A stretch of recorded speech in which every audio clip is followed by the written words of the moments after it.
Getting dough, get him on the phone.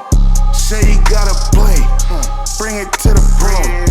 Turn the rain to snow, dripping head to toe. And welcome back to the Hard to Handle Sports Podcast. My name is Ismail Zaman.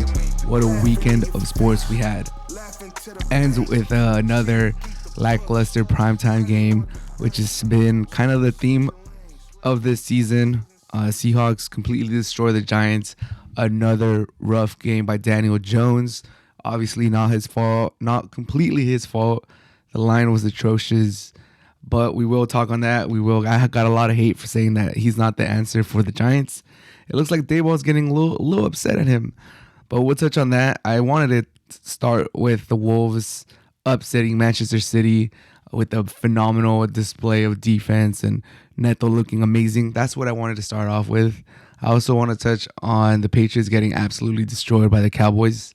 What's going on over there?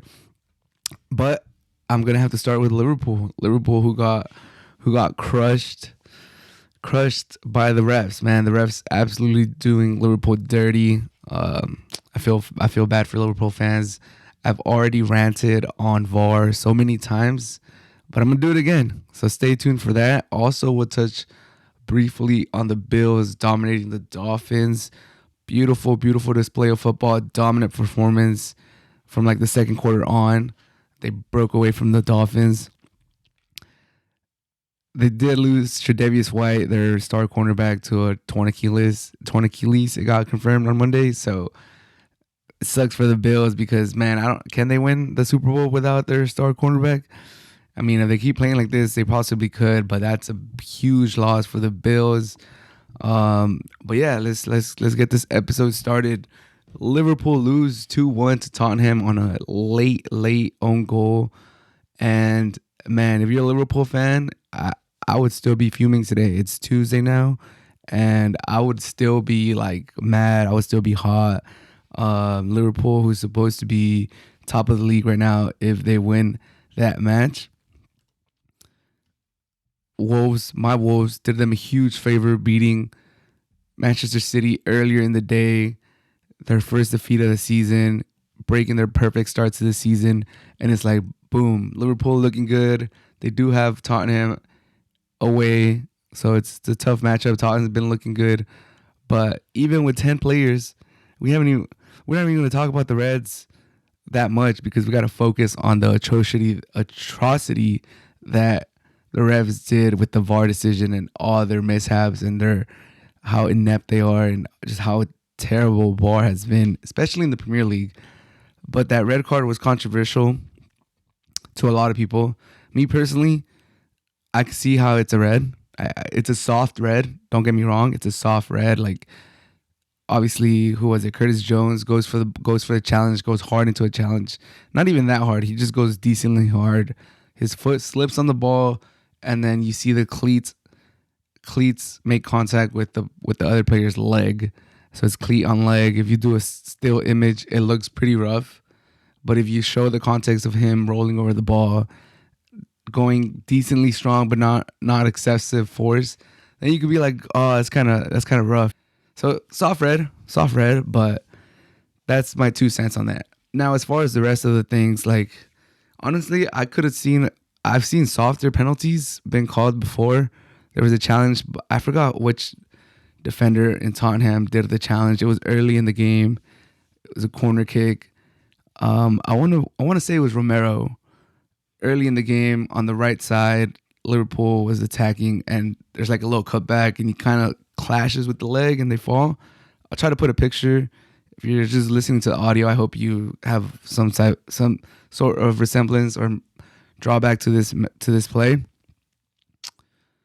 But honestly, I thought that was a penalty. Like, the ball gets kicked to the side, to the corner, and he like takes his leg out, comes in very clumsy, and I don't know. Argentina got penalties for way softer contact than that. So, like, I'll leave it at that. Like, that could have been a penalty for Liverpool. Not gonna lie. I was watching it, and I thought it was a penalty, especially with the tolerance or, like, the bar that has been set or I've seen get set for penalties. Like, it's gotten, like, softer and softer. maybe last year it peaked at like a very soft level during the World Cup, and then it's slowly going a little bit up, but it's still very soft. What they call for penalties nowadays. But that could have been a penalty in my opinion. They checked it according to the commentary, and it got checked pretty quick, and then went to corner. The red by Diego Jota, like, it's kind of dumb. I'm not too sure if he did make contact on that first yellow. If he didn't, it's bullshit. If he did, then that's just dumb on Diego Jota, because it's still dumb on him regardless. You get a yellow, like, you shouldn't be making that second challenge, but that first yellow is a little weak. And then there's other little bits and pieces over there where, like, it did look like the ref was going against Liverpool, but man, the offside goal that they took away from Diaz, that's insane. Like, it's clear as day that he was on. Everyone knew that he was on. Like, everyone. The freaking field has the lines that make it clear if you're onside or not. Like, it's obvious that you're on. And the fact that they got it wrong, like, the commentators, the pundits in the halftime were trying to make sense of it. Like, oh, like, it could be offsides. We don't have all the angles. Like, they didn't draw the lines. Like, we don't know. And then after the match, we get the news that, like, there was so much miscommunication that the VAR people didn't even know what they were checking. The VAR people didn't even know what had been called on the field, so they didn't know if yes meant yes, it's a goal, or yes, it's offside. And they thought it was yes, it's a goal, but it actually meant if you're saying yes, then you're agreeing with the offsides. So it's so dumb. It's so dumb. Like, it's so dumb. Like, how are you not watching the field? How do you not know what the ref called on the field? So you don't even know what you're confirming. It's so bad.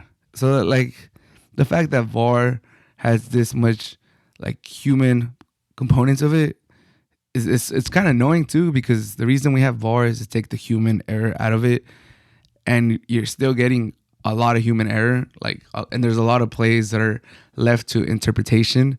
Like, instead of left to interpretation on the ref, it now becomes left to the interpretation of the people up in VAR. And it's just annoying. It's just annoying. Like, I'm tired of complaining about VAR. But I will say this.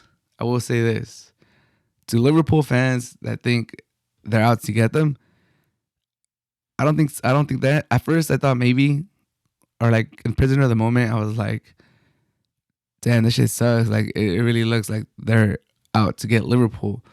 But now that I think about it, now that I look back at some of my previous videos, scroll through my TikTok, follow my TikTok if you guys haven't followed it. My latest VAR rant was when Liverpool tied 2-2 against Wolves. And I mean, not a lot of people are probably going to remember this because it favored Liverpool at the time against Wolves, a small team. So usually people remember the ones that hurt their big team because they have a larger following. So it's easier for people to remember because there's more fans. People talk about it more. If you guys don't remember, 2-2 FA Cup in Anfield, they take a Wolves goal off because it's called offsides. VAR wants to check it, and VAR says that they don't have all the angles. So I think it was Nunes, when he was with us, took a corner, and he was walking back from the corner, and they called offside. And because he was at the edge of the field by where the corner is, they said that the VAR cameras didn't get him. That was like a dark spot in the VAR cameras, and that was insane. It was like, what? How is that even possible at Anfield in the richest league of the world, the Premier League? Like, I know it was the FA Cup, but it's still the English League. It was just insane to me. And it was like, and then there was another controversial call where Salah's offside. I think it was Totti. He went up to get a header and he headed it wrong, and it landed on Salah, and he scored a goal. I think it was a 2-2 tie. And they didn't call it offsides because the center back touched it, but then he wouldn't have gone for that header, or he probably would have done something else if Salah's not behind him, and Salah's offside. So, like, it should have been offside. I don't know. That was a bullshit game. The fact that VAR didn't have the whole field and there was like dark spots, black spots that you can't see, like that you have no image of, like that's insane to me. So I think it comes around. What I'm trying to get to is that it comes around. It's not against Liverpool. Like everyone's gonna get their bad share of it. Everyone eventually is probably gonna get a good call go towards them. Everyone's probably gonna get a bad call or a bad game, and that's just the way it is with VAR. So I don't think I'm not done with my idea yet. So VAR is gonna benefit or is gonna hurt you.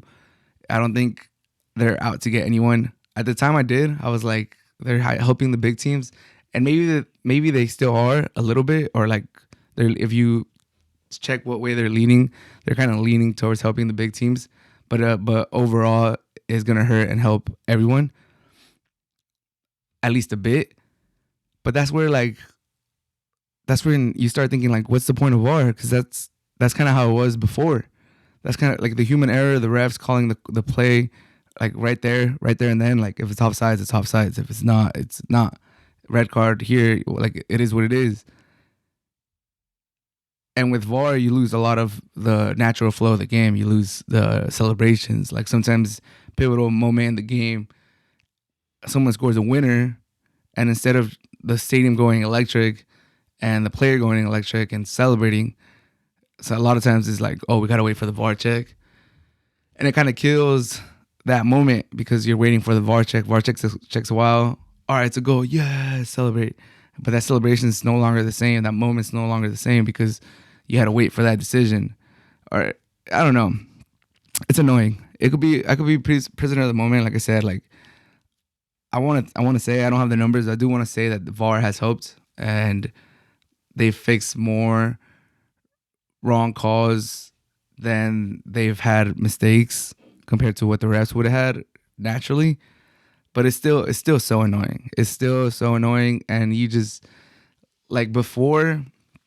I think as a fan, it was easier to stomach like human error, like especially if you played any type of soccer or you know like even pickup, and you just know how minuscule margins are, and like if you played center back and you thought someone was offsides, but you were like, oh, it's kind of close. I could see how the ref could see that was not offsides or something, and you could just calm yourself down, just knowing he's human, I'm human, he's human. We all make errors. When you have a machine that's supposed to be black and white, and everything's supposed to go through that machine, and it's supposed to stop errors, and you still get robbed, like you still get hurt by that, like that's a different kind of hurt. That feels like it's like premeditated. That feels like there's someone, like there's a higher up trying to get you. It doesn't just end at the referee. It ends at like the whole organization. It like you start questioning who's at the box. Like you start questioning who's controlling the people up there. Like you let your mind just go crazy, and you're like, what the fuck? Like how much money was on this game? Like who's betting on this? And I mean, you could have had those ideas too before with the ref. Like someone could have bought the ref, but now it's not just like the ref. It's like all the VAR people, because there's supposed to be like multiple people up there checking each other. It's just crazy. It's crazy. It's crazy that we're having these conversations year in, year out. I think the two Robbies were on the commentary, or like they were on the NBC post-game discussion.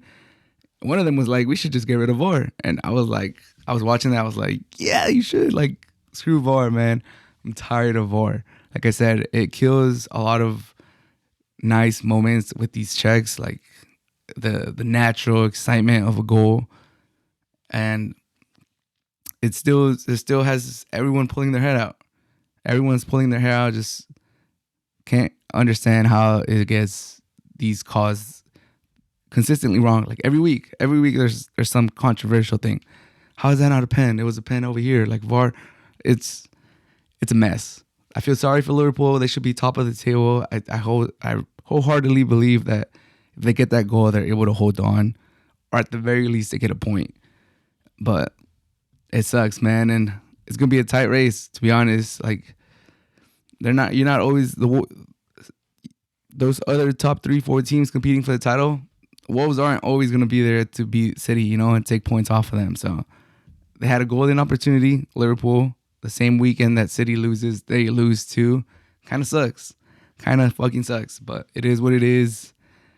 You move on to the next week, and you hope that VAR gets better. You hope that these inept referees get better. But, man, I've been ranting. I think we're on year 4 of VAR, and I've been ranting for, I think, all 4 years. And has it gotten better? Probably not. So we'll see what happens. But, yeah, now that we touched on that Liverpool part of the topic, let's go to my Wolves. My Wolves pull up the upset and beat City. Oh my God. Like what a great way to wake up. What a great way to wake up on Saturday, watch a game that you think Wolves have no chance. We just came from last weekend not being able to beat Luton Town 2-2. Thinking like, man, we're gonna get relegated for sure. City might just absolutely annihilate us. Like, we're thinking actually 1-1 against Luton, and then 3-2 against Ipswich Town, and we're out of the cup. And you're just thinking like, this is the worst week ever. We're gonna be freaking just feeder. We're just like, Man City's just gonna torture us. No one had us winning, and we come out with the 2-1 victory. My boy Neto, all the way back. I said it last week or a week and a half ago. That he's all the way back. He is all the way back. That guy is a menace. On the right side, on the left side, like, he was dusting foos. He left Foden behind him on the first goal, on the run that he had. He left Ake behind him. He was running all over these guys. It didn't matter who was covering him. He's just so fast. Like, his speed looks like it's all the way back now. Thank God he's finally back. And yeah, a little fortunate with the own goal by Diaz, but we'll take it. Neto created that run, created that chance. I feel like if Diaz doesn't commit to stopping that cross, it gets to Cunha, I think, or Huang. I don't know who was behind, but it looked like they were gonna get there. So good run by Neto, and my guy, man, Juan Hee-chan, proves Pep Guardiola wrong. You know, he didn't know his name. He called him the Korean guy. It got a lot of attention. It got picked up by Twitter. It was one of the talking points going into the game, and he scores a winner. Beautiful moment, man. I'm happy for my guy. He's having his best spell with the Wolves since he came. What was it, like 2 years ago? Like, this is the best run that he's had. Neto and Juan playing like this, and if you get Cunha scoring some goals, hey, we might be able to turn the season around. Wolves jump up the table after this victory. I think we went up to 13th at the time of the game, but now we're down to 15th after all the matches have concluded. Luton Town still has one against Burnley. They're both beneath us, so they might pass us. Luton Town has a chance to pass us, but Burnley doesn't. But overall, man, like, I'm like, we have been known to steal points off City. Maybe not in the last 2-3 years, but when Raúl Jiménez and Traoré and all of them were like at their peak with Nuno, like, they were getting points off City. So, like, it's not unheard of for the Wolves to take points off City. Amazing victory by the Wolves. Like, this is the type of effort that you want to see. Like, Molineux was cracking too. Like, they were chanting like, Nunes, what is the score? Like, something like that. I forget the exact chant, but they were basically rubbing it on Nunes that, like, he forced his way out of Wolves and now we're beating your team. It was just a beautiful, beautiful time to be a Wolves. Like, yeah, we were in a relegation spot going into the game, but who cares, man? Neto's all the way back. We beat the treble winning. We beat the reigning champions, and I think that goes a long way, because it kind of felt like the coach was losing the team. Kind of felt like no one was buying into him. It kind of felt like, okay, we a big coaching change. Another coaching change is going to happen pretty soon. So for the team to show up like that after a tough week, getting bounced out the cup, tying to Luton Town 1-1, big stuff. Now, if they're able to carry this into the next few weeks, move up the table a little bit, that'd be nice. Like, we need that. Wolves need to build on this. Like, this has to do something for them. Like you got Aston Villa next, you got Bournemouth, Newcastle, who's kind of on fire right now, Sheffield United. So you should be able to get some points. Aston Villa, Bournemouth, Sheffield. Those are Newcastle and Tottenham in the next 5 weeks. There's 3 very winnable games, 3 teams that you should be able to get points against. So let's get this going, Wolves. Let's get this going. Let's build on this. Like I said, Neto, all the way back. Hwang Hee-chan, that dude. That's show me I'm him moment. This is one of them. Have you seen those little TikTok trends or real trends? What's your I'm him moment? That's it right there. Scoring the winner against the trouble winning, undefeated, reigning champions. That's it right there. So hopefully the Wolves use this to turn their season around. Let's get a top 10 spot in the next few weeks. Let's go. Let's keep moving up. Up the mighty Wolves. Up the mighty Wolves. Let's go. And I will say this. I just saw my notes real quick.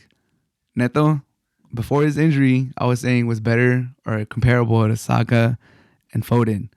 And, you know, they've had great last few years, especially Saka. Foden competing in a very competitive City team, getting playing time sometimes. Sometimes he rides the bench a little bit. My boy Neto, at least on Saturday, cleared Foden. And I don't want to say he cleared Saka right now because Saka is a fucking beast and he's balling out with Arsenal. But he keeps playing this way. Might have to open that conversation back up again. My boy's all the way back. Up the mighty Wolves. Let's go. And week 4 of the NFL season concluded with the Seahawks beating down on the New York Giants 24-3. The Seahawks Legion of Boom 2.0 is here. They 11 sacks against the Giants, pick 6, multiple turnover on downs. Like it was like Seahawks reincarnated from 2013, 2014. Like, ooh, they look like they were the best defense in the league right now. Obviously, playing against the Giants, they're gonna make you do that. The Cowboys look like the best defense in the league in week 1. Now the Seahawks looking like the best defense in the league. Let's talk about it. Daniel Jones, pick 6. They finally have a decent drive. They scored 3 points the whole game. So you got to understand, like, context of the game. They weren't moving the ball too well. They finally move it into the red zone. It looks like they brought a score. And either he threw the ball behind one of his receivers or he threw it too far in front of the other. There's 2 receivers in the area. He threw it dead in the middle. Maybe hoping that one of them was going to get it. Nope. Witherspoon gets it. Pick 6. Game over. At the time, what was it? Like, I think it was 14-3 at the time. They could have cut it to 14-10 if they scored a touchdown on that drive. Oh, my God. I got a lot of hate from Giants fans, or a decent amount of hate from Giants fans after the week 1. I was like, he's not the guy. I don't know why they paid him. And they had valid points. Some of them were mean, but some of them had valid points. Like, hey, there's no protection. He was pressured a lot. You know, it's the Cowboys. I forgot what else they were saying. He didn't even get paid that much, which he did. $40 million is a lot, especially for a mediocre quarterback. If you're with me and you think he's mediocre, $40 million is a lot. So, obviously, I want to preface my statements with saying this loss is by no means is on Daniel Jones. Like, all of it. The line is atrocious. He lacks weapons. The fact that Saquon Barkley is again missed another week doesn't help. But dude, like, you can't throw the pick 6 there. If you're getting sacked, the Seahawks on the other side were not doing a lot either for most of the game. Like, if you look at the stats, like, it was the defense that really got them there. If you're Daniel Jones, you just know that you got to take care of the football. If you're getting sacked, I don't want to say it is what it is, but like, you're getting sacked, dude, just protect the ball. I know it sucks that you're getting sacked that much, but protect the ball. Obviously, if you're getting hit by behind, it's kind of hard. But if you look at the stats, Daniel Jones turning the ball over like he did the first 2-3 years of his career. Last year, starting to feel like an anomaly. Starting to feel like, damn, we're gonna get one of these good years every 4 years. Is that? But like I said, the Lions atrocious, but it's just a sour taste in the mouth. And the questions are already coming up. It's like I'm not the only one hating on Daniel Jones or saying he's not the guy. Like they're already asking Dayball if they're gonna switch quarterbacks. He said no. But the media is already turning on him. It doesn't look good when you're getting absolutely blasted at home. Like like the Cowboys scored 40 on you. Seahawks beat you by 21. You scored 3 points. You don't even score a touchdown at home. Like it's sad. And if you don't have this amazing comeback against the Cardinals, you're just completely getting outplayed by everyone. Obviously, it was a nice comeback against the Cardinals, but man, even Dayball, he threw his Surface Pro right next to Daniel Jones after the pick six. He was obviously heat of the moment. That's a very frustrating play, but man, I was watching the telecast. I was flipping from regular broadcast to the ESPN Manning cast. So that reaction by Manning and Eli was just priceless. Like, just can't do that right there, man. You can't throw that football. You can't have a pick six when it's the first drive that your team is getting to the red zone. It looks like you're finally going to score. Also, another thing, as I flipped it back to the regular ESPN cast or broadcast, Troy Aikman was kind of highlighting how I don't know how Daniel Jones is keeping his composure. And although composure is very good, it's also kind of good to let it all out and like let your teammates know that like you're not gonna stand by this. You're gonna stand up for yourself and be like, hey, fucking protect me, or like do better, like get it, like block the fucking guy. So Daniel Jones needs to show a little more character, a little more assertiveness, or like even on the sidelines. I forgot who I was listening to after post-game match was saying like when you're not getting anything going, like before you on your next drive, before you enter the field, like you kind of want to see your quarterback rallying the troops, kind of getting into their faces, like, come on, let's go, we got this, let's do this. He's not that guy. He's not the guy that's going to do that. And like, this is just a thought that came to my head. Sometimes that's just your personality. Sometimes that's just how you are. And like, obviously you would love your quarterback to be a vocal leader and be someone that rallies the troops and gets everyone going. Sometimes that's not who you are. So it's kind of hard for you to ask him to do that. Other times, from me being in school, maybe not participating as much as I would hope for in a group project, or maybe noticing there's a problem, but I don't have the solution. So why would I bring up this problem? Maybe Daniel Jones doesn't get in his Lions face or confront them or like tells them like what the hell's going on, because maybe there's a check that he could go to, or maybe he knows that he should audible or do something, and he doesn't feel that he has the right to complain when he could improve. And he is saying the right stuff in the media. He says he has to go through his progressions quicker. He needs to make the right throw. If you look at his press conference, that's what he's saying.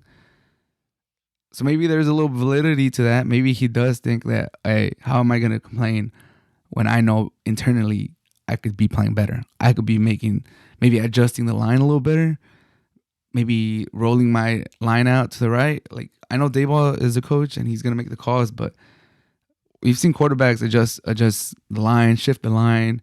They recognize a blitz. They shift the line right. Like, Manning used to do it all the time. Manning was a sitting duck. And like, it's not like they were rolling him out. It's not like they were doing all these special plays. He would just do it himself. Call out the blitz, call out the player, just bring the running back, tell him right here, like all this stuff. So maybe that's why, because Aikman, it lit up a bulb in me when Aikman said that. Like, hey, if some of my linemen were here, standing right here, they'll be like, oh, Aikman would not take that. He would have gone in my face. He cussed me out when that was happening if I wasn't blocking correctly. I don't know. It's all speculation, but I think Daniel Jones,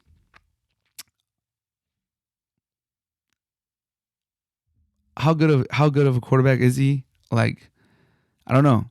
He is mobile, so he does add that element. But what is he, year 4 now, year 5? You want to see a little bit more. Obviously, the Giants, terrible franchise. Like the fact that they have all these no-name players, wide receivers that haven't hit. I will say this, Darren Waller, like they traded for him, 3 catches, 21 yards. Really? That's all you could do? But also uh, like this is where sometimes I feel like people don't comprehend. Like Daniel Jones has a limited arm. He doesn't really throw it too far too often. He only threw the ball twice up to his second pick. He had only thrown it once, 20 yards down the field. The second time he throws a pick. So it's kind of like the defense knows that you're not going to go deep. So they could sit, they could push their coverage forward. Like then the spaces are already tight. They get tighter. It's just a whole thing when your quarterback can't stretch your defense vertically. Like it just crunches down the field. And that's one of his limitations. It's one of the things that limits Mac Jones. Like, he can't really push the ball down the field. He can't punish you. So it's tough. Like the defense knows that they could just stack the box and, force you to find even tighter spaces. So it's tough. I low-key feel like Daniel Jones is a better Mac Jones. Not too much in the arm, but he's just way more athletic and he could run. But is that good enough to be a starting quarterback in the league? Is that good enough to get you $40 million a year? I mean, for me personally, I wouldn't have extended him. I would have given him another year, like prove it type of deal, and then go from there. If he doesn't like it, I don't know, like how huge the market would have been for him in the open. Like we'll see, or like we could have seen, but we didn't. But I do think that there's outs in that contract, so I don't think the Giants are completely tired of him. I would like to hope.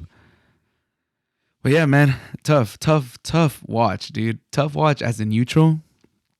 That pick 6, it was like, oh man, it's ugly. Seeing fans with like their head down, scrolling through their phone, like that weather app was doing OT inside that stadium. That they were just scrolling through their phone, head down. It was a sad day. It was a sad night in New York and New Jersey.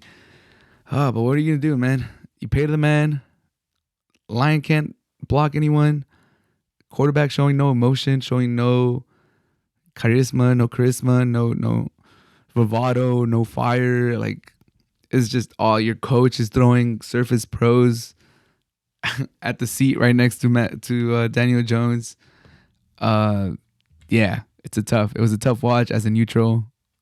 I feel bad for Giant fans out there. Don't hate me.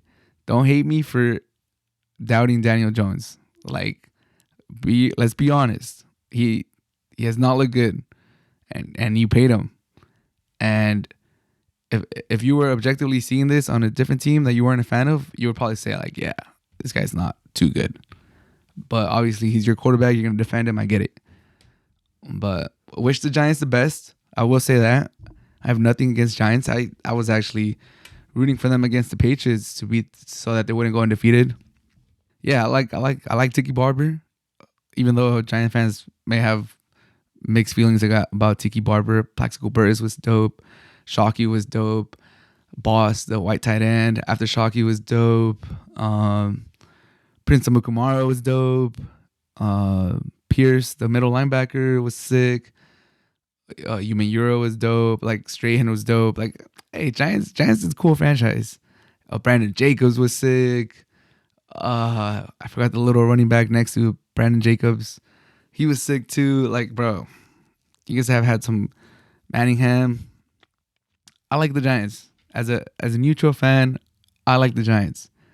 So I'm keeping it a buck. Daniel Jones, if I was a Giants fan, would scare me as my long-term solution at the quarterback position. And the worst news for the Giants is that they're 1-3. You got the Cowboys, you got the Eagles in your division that you still got to play. Cowboys again, and then the Eagles. And your next games are against the Dolphins, who just got embarrassed by the Bills, who probably like looking to take out their frustration on someone. And then you got the Bills after that who just punked the Dolphins, who are probably gonna punk you. So, oh man, dude. Sorry, Giants fans. Like, we might be staring down at a 1-5, and at that point, if you go to 1-5 and you get steamrolled by the Dolphins, and then you get steamrolled by the Bills, and Daniel Jones has like a couple more fumbles in each game, couple picks, like there's a possibility. There's a different starting quarterback. What is it? Week 5, week 6, week 7. We might be looking at a different starting quarterback week 7. Just gonna put it out there. All right, but let's talk about that game. What a complete match by the Bills. Like, there's no other way to put it. They showed up and they did their thing, man. Josh Allen, 5 total touchdowns, 4 incompletions, 320 yards, just completely outclassing Tua on the field. Like, you got to see, like, okay, Tua's having a good year. Tua, for the first 3 weeks, was the leading MVP candidate in a lot of people's ballots. But there's levels to this. There's a difference between a good quarterback having a great start of the season with a great system around him and great weapons and a great offensive coach. But, you're still just a good, I don't want to say above average because it kind of sounds like I'm talking down to Tua, but like, he's still just a good to really good quarterback, and you wouldn't really call him great, at least not yet. There's a difference between that and then a quarterback that's kind of renowned as being great or being able to give you elite moments, and that's Josh Allen. And Josh Allen has his flaws too, but like, peak Josh Allen can compete with anybody, and he showed it. He showed it yesterday. They did run the ball a little more than usual. You got damn near 3 running backs with 30 yards each. Not the prettiest. Latavius Murray, 32. Cook, 29. Damian Harris, 29. Josh Allen, only 4 runs, 17 yards, but he did get that 1 touchdown. So I kind of like seeing that. After looking at these stats, I'm like, Josh Allen, only 4 runs, 17 yards. That's great. That means he's not doing all this superhero stuff where he just keeps running the ball, and like just keeps taking hits and hits and hits. Stephon Diggs, 6 receptions, 120 yards, 3 touchdowns. That 55-yard touchdown when he broke like 5 tackles, that was insane. That was a dog. Gabe Davis getting another touchdown, showing out this season, looking like a real number 2. That's some good stuff. That's some good stuff, man. The Bills look pretty complete on offense. Like, they look like when they're firing, they're gonna be hard to stop. Defense look good. After the Dolphins scored 14 in the first and the start of the second quarter, they only scored 6 the rest of the way. Got shut out on the fourth quarter. The only thing about the Bills, man, it seems like they always get a little injury here and there. It's White, I think 2 seasons ago, and then they lost Von Miller last year too, I believe, like towards the end of the season or in the last game. And now they lose Tre'Davious White again, their elite cornerback who had been playing a great game. He popped his Achilles, confirmed on Monday that he's out for the year. Can they get over that with the beast AFC? We'll have to see, but if they get Von Miller, he's able to pressure, then you might not need the cornerbacks too much. But if you just look at the wide receivers, I mean, the Chiefs don't really have a true number 1. Ravens don't really have a true number 1. You are going to have to go against Jamar Chase. Or you might not have to, actually. The Bengals are kind of cooked. The Chargers have Keenan Allen. Who's left? Jaguars have Ridley. Stephon Diggs. And then you have Tyreek Hill and Waddle. So, yeah. I mean, the top teams, Waddle, Tyreek Hill, you just played against them. Like, maybe without Tre'Davious White, you'll be all right if your offense can outscore the Dolphins. Like, this is thinking long term, because right now the Bills are firing on all cylinders. After the hiccup against the Jets, which is crazy that even was a thing, that they lost to them without Aaron Rodgers. After that hiccup, Josh Allen has been playing amazing. He's not turning the ball over. He's not playing hero ball. Defense has looked good. Like, the Bills are here, man. It's good, especially after all the turmoil that was going on in the offseason about, Stephon Diggs and Josh Allen. Supposedly there's beef there. It looks like 3 touchdowns, 150 yards is gonna fix that.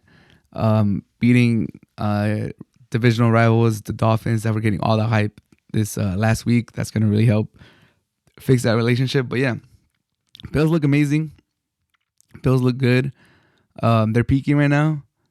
Are they gonna peak too early again? Like, hopefully not. And like, I can't help but think that, man, the Bills are low-key not a team that's built for Buffalo. Like, they're gritty and they're tough, but they're a passing team. Like, I do like that they run the ball more, and they get some tough yards. And obviously, Josh Allen is a tough son of a gun, and he's gonna throw his body wherever. But like, if they were playing in Miami and they were able to just, or like in the dome, like, how good would this team be in the dome, like in the postseason? Like, at some point, I do think that they've gotten used to the cold, and it's still gonna be an advantage. But I'm just thinking, like, how, if they were dome, would they be a better team? No offense to Buffalo, but we'll see. Like, their offense, they're definitely an offensive-based team. But like I said, the Chiefs are playing the cold too, so just forget I even said that. The Bills are playing hot right now, and I just want to give them props. That's all I want to say. Props to the Bills. Josh Allen's playing like MVP of the league. After doing this to Tua, the leading MVP before this week, I think Josh Allen takes that spot right now, especially with the Chiefs still not looking that hot and the Eagles still not looking that hot. I think Josh Allen takes that top spot right now. And the cold topic, let's not talk about that right now. And to conclude, the Patriots get absolutely pummeled by the Cowboys. Mac Jones looks just terrible. Today on Monday, all the pundits were just going off on him, and as they should, man. Mac Jones is not the answer, and by like 4 more weeks, he's not going to be the starting quarterback. And then the Patriots are going to have to make a decision on Bill Belichick. As crazy as that sounds, like, if I would have told you 3 years ago, in 2023, Bill Belichick might not be able to continue with the Patriots by his own merit or like by his own choice, and they might even go up to him and be like, yo, after the season, you're out. Let's just say it was mutual. Let's just say you're looking for something else. You're gonna take some time to spend it with your family. Whatever story they come up in the off season to make it look like it was a mutual decision. Let's just do that. Let's save face for you, and let's not say you got fired. Mutual agreement, but we gotta go a different way. Like, this is not working out. Like, and it looks like we're heading there, because these Patriots, their defense can only do so much when the offense doesn't do anything. And Mac Jones just doesn't look like he's a capable starting quarterback. Like, if you see that pick 6 he threw where he's late to get to the flat, and you see Bill Belichick's face, and he's just like, dude, what the hell is this guy doing? Like I'm over here in the last few years of my career, and I'm trying to catch up to Don Shula, and you're doing this? Like, it's insane. Like, Bill Belichick's probably like, fuck, I need like 7 more years to catch up to this guy if this is the quarterback I'm gonna have. It sucks. It sucks, but it also doesn't suck. Like, yeah, in the last few years, I've actually grown to like Tom Brady, which is something crazy to think about, because I did have this, I wouldn't say hatred, but a sports hatred, which is kind of less than real life hatred. But I had like a sports hatred towards Patriots and Tom Brady and Bill Belichick, because of, you know, everything that they stood for, and like the cheating scandals and running the AFC. And as a former Charger fan before they left San Diego, it hurt me how, you know, Phillip Rivers couldn't get a championship. The Chargers as a franchise couldn't really get anything done. And you just see the Patriots, and they're cheaters, and they're just dominating, and they talk to the press hella rough, and their fans are kind of annoying. And you just start to have a sports hatred towards everything that surrounds the Patriots. And then, you know, Tom Brady shows his personality, leaves. He's cool. He's funny. He does funny comments. He throws championships across the pond in Tampa Bay. Like, he has this cool documentary. He starts growing on you. Can't hate on Tom Brady no more. But I can still kind of hate on the Patriots. Not gonna lie, that scar is still not fully healed. So to see the Patriots go from that dynastic run that they had, and 20 years of excellence and being like the Spurs of the NFL. It's just that model franchise, and their fans just knowing that each year they're going to be in the postseason. Each year, at minimum, they're probably going to be in the divisional or AFC championship game. They could suffer for a little bit. They could be mortals with the rest of us and experience, terrible down years and years where you're like, man, we got to change our quarterback. We got to change our coach. We got to do all this. All-time great coaches, too. The Eagles fired Andy Reid, and their fans loved it. And they were asking for it at the time. Like, that's what happens. It's highs and lows, highs and lows, highs and lows, highs and lows. You don't always have an all-time great quarterback. Your all-time great coach is not always going to be able to put out the great product out there. And Patriots that's their reality right now. And I'm kind of glad that they're experiencing that, because, like I said, 20 years of excellence. It was the table was bound to turn, and they're living that right now. I don't think there's any Patriot fan out there that in their heart of heart believes that Mac Jones is their starting quarterback going forward, but they do need to give him a little bit more weapons. And obviously the defense, not the best performance either, but defense is still serviceable. I think if they just get anything going on offense, get a capable quarterback in there, they might be able to do something in the next couple years. But this season, they're cooked, man. If they get 7 wins out of the season, it'll be a surprise. But that should do it for this episode of the Hard to Handle Sports Podcast. If you made it to the end, like always, I appreciate you so much. Have a great rest of your week. And Champions League football is going to be here. Hopefully I do an episode recapping some of these matches. Hopefully Madrid, by the time you're hearing this, hopefully Madrid has beaten Napoli. Have a good day. Slide, no sudden moves. All my goons are stretching. And I'm taxing for the feet on my damn collection.